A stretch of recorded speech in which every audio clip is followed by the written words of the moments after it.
geografi. Baik, materi kali ini yaitu menerangkan konsep-konsep esensial dalam geografi, yaitu ada 10. Itu kita akan pelajari satu-satu. Yang pertama yaitu lokasi. Lokasi adalah letak atau di permukaan bumi. Lokasi dapat dibagi menjadi dua, yaitu lokasi absolut, lokasi relatif. Lokasi absolut adalah letak yang tepatnya menggunakan garis lintang dan garis bujur. Sedangkan lokasi relatif yaitu letak suatu tempat dibandingkan dengan tempat lain, bersifat relatif dan bisa berubah. Yang kedua yaitu jarak.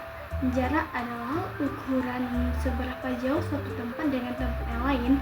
Pengukuran bisa berdasarkan satuan fisik, yaitu kilometer dan milimeter, atau dalam waktu tempuh.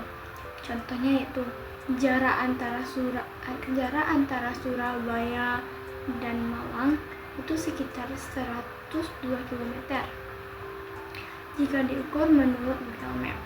Ini adalah jarak mutlak. Jarak mutlak yang diukur berdasarkan garis lurus. Yang ketiga yaitu keterjangkauan. Keterjangkauan yaitu menjelaskan kemudahan suatu lokasi untuk menjangkau dari lokasi lain. Dipengaruhi oleh infrastruktur, transportasi, dan kondisi geografis. Contohnya yaitu Kota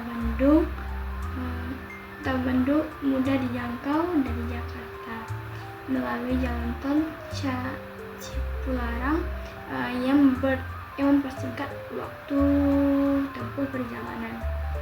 Materi keempat mengenai pola. Pola adalah susunan atau letak objek di permukaan bumi yang dapat diamati dan dipelajari.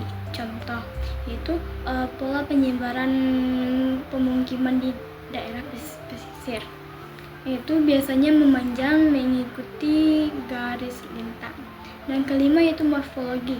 Morfologi adalah bentuk permukaan bumi yang dipengaruhi oleh proses alam seperti pengikisan, pengendapan, dan aktivitas tektonik meliputi gunung, dataran, dan lain-lain, lembah, dan lain-lain sebagainya. Yang ketujuh yaitu aglomerasi. Aglomerasi adalah kecenderungan aktivitas manusia untuk berkumpul di suatu lokasi, misalnya itu pusat kota, kawasan industri, atau pemukiman. Hal ini terjadi karena faktor efisiensi, kemudahan akses, dan kebutuhan sosial ekonomi. Yang ketujuh yaitu nilai kegunaan. Nilai kegunaan adalah konsep geografi yang terkait dengan fungsi ekonomi. Contohnya yaitu wilayah pantai mempunyai nilai kegunaan lebih tinggi bagi para nelayan dibandingkan bagi para petani. Dan contohnya lagi itu ombak yang tinggi memiliki kegunaan yang tinggi bagi para perselancar. Sedangkan bagi para nelayan itu dianggap sebagai ancaman untuk mencari ikan di laut atau di pantai. Kedelapan yaitu interaksi dan interdependensi. Yaitu interaksi adalah hubungan timbal balik yang terjadi antara dua tempat, yaitu wilayah atau manusia dengan lingkungannya. Interaksi bisa berupa pergerakan orang, barang, ide, maupun informasi. Contohnya yaitu orang desa pergi ke kota untuk bekerja dan bersekolah.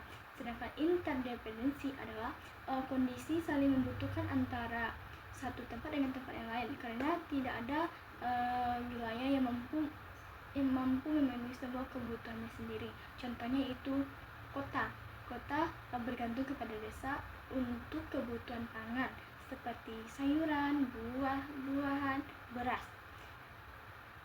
Dan lagi desa bergantung kepada kota untuk barang-barang modern seperti elektronik, pakaian, dan lain sebagainya.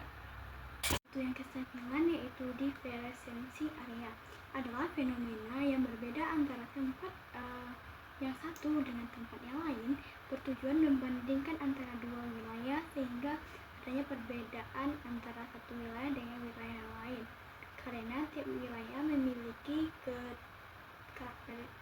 karakteristik yang unik. Yang ke-10 yang terakhir yaitu keterkaitan ruang. Itu adalah hubungan antara suatu fenomena dengan fenomena yang lain yang merupakan suatu keterkaitan keruangan. Hal ini mendorong terjadinya sebab akibat antar wilayah. Baik, sampai di sinilah materi yang bisa saya sampaikan.